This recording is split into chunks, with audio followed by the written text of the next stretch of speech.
Hello and welcome to the Daily Mill from Monday the 10th of May 2021. Today in Millwall news, I'm going to start off with, as usual on Monday, the Loan Watch. Our season might be done, it might be finished and completely over in the EFL, in the Championship, but the non-leagues or the non-league National Conference continues. Conference South and North have been scrapped for this season, as well as the leagues below them. So it's the National League that is still cracking on, and there are some Millwall players that are involved. So this is from news@den.co.uk. Millwall Loan Watch: blow for Sutton, a striker limps off, plus defender heads for Hampden for a historic bid under former Lions assistant.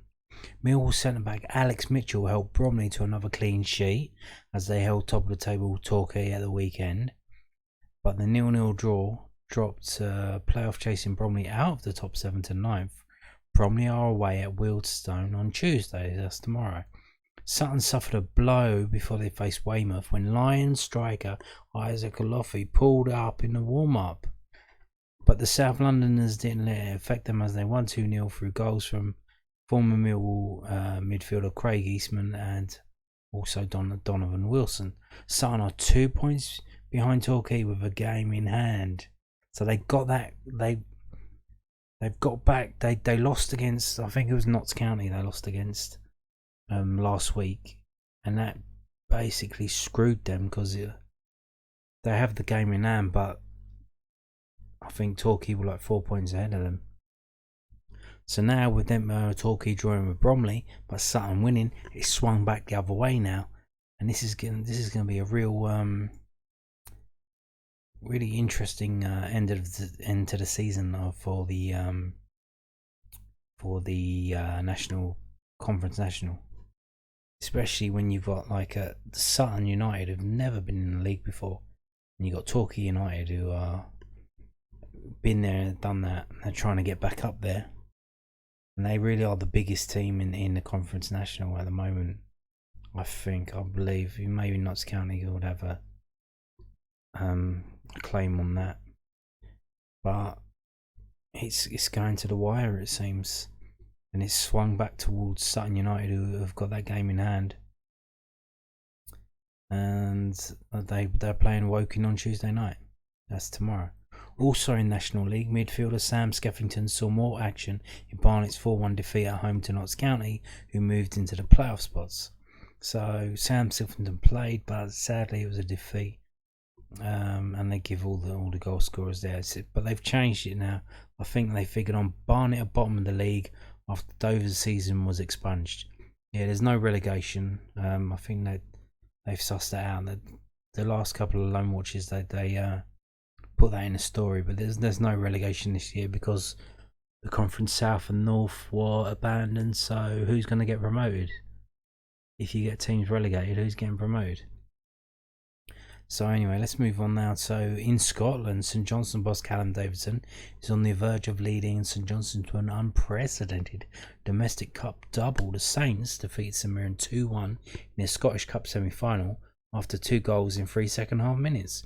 Chris Kane opened the scoring in the 72nd minute at Hampden before substitute Glenn Middleton's free kick doubled the lead for the League Cup winners. Conor McCarthy headed in with 4 minutes left, but the Saints held on and won 2-1. Mill defender James Brown was an unused substitute for St Johnstone in that game.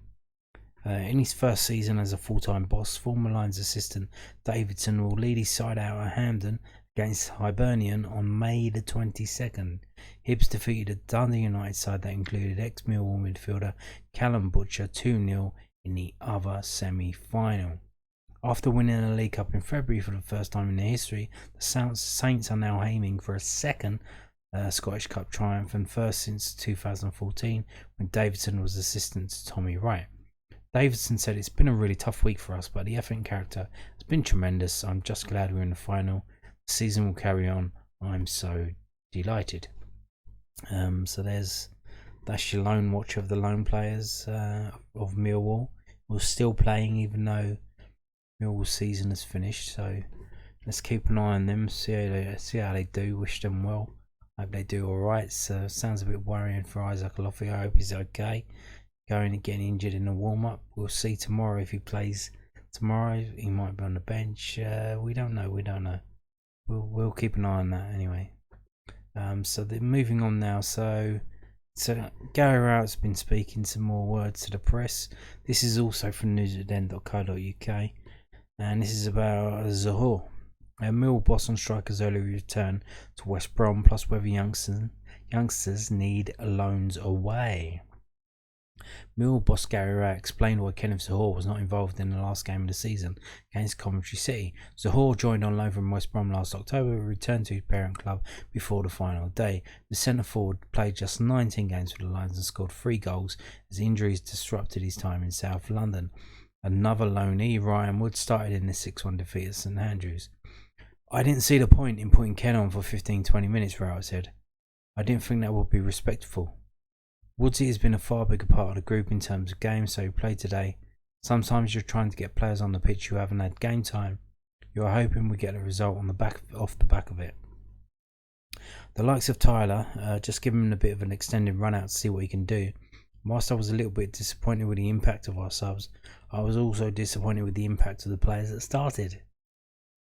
Rowett was asked about potential loan moves away for Bury and Aidan Muller. He said, I think for the likes of Tyler and Hayden, it will depend on how they come back in pre-season, but there's that debate that they need probably 20 games in men's football to see how they can develop. We saw it with Danny McNamara and St Johnson, so we will see if we can get that opportunity with them. We are open-minded, and if they do really well, they come back and give us food for thought, but we will see how they come back pre-season. So there's that. Also from Gary Rowett today in the press is this about Sean Williams. There he is there. Last game for Millwall for Sean Williams.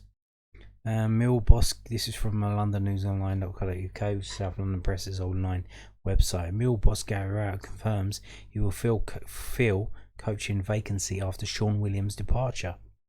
So it seems not only is Sean Williams not going to be a player at Millwall next season, he's not going to be a coach. It says Gary Rowett has confirmed he will bring in a new coach after confirmation at the weekend that Sean Williams will be leaving Millwall. And the Lions manager admitted he probably misjudged the Irish midfielder's desire to keep playing. Williams was appointed player coach in August. Asked if his departure opened up a position on his backroom team, Rowett told the South London Press it does. We brought in Dave Caroline in a slightly different role after Callum Davidson left.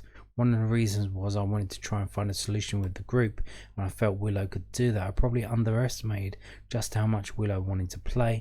I wouldn't say I forced him, but I probably unfairly felt it was a natural progression for him. But where he has played for so long and so well, he was just desperate to play, which is a testament to him. It's a fantastic attitude to have. It does free up another role now. We need another coach to work with myself, Adam and the other guys. It's something I'm actively pursuing in the next week or two. I'll let a week go by and get a breather, relax a little bit, but we'll push forward and bring in the coach that we need. So it seems that Sean Williams probably didn't really want to be a coach. He was just doing a favour for Rowett because they lost Callum Davidson and they probably needed someone, so they asked him to be a coach, and he said okay then. But it seems he did it reluctantly because he actually wants to carry on playing. So he's leaving the club now to try and play another couple of seasons. So we'll see how he goes, see where he lands. Good luck to him. Hope he does alright wherever he goes. So that's it for today's Millwall news. Thank you for watching, and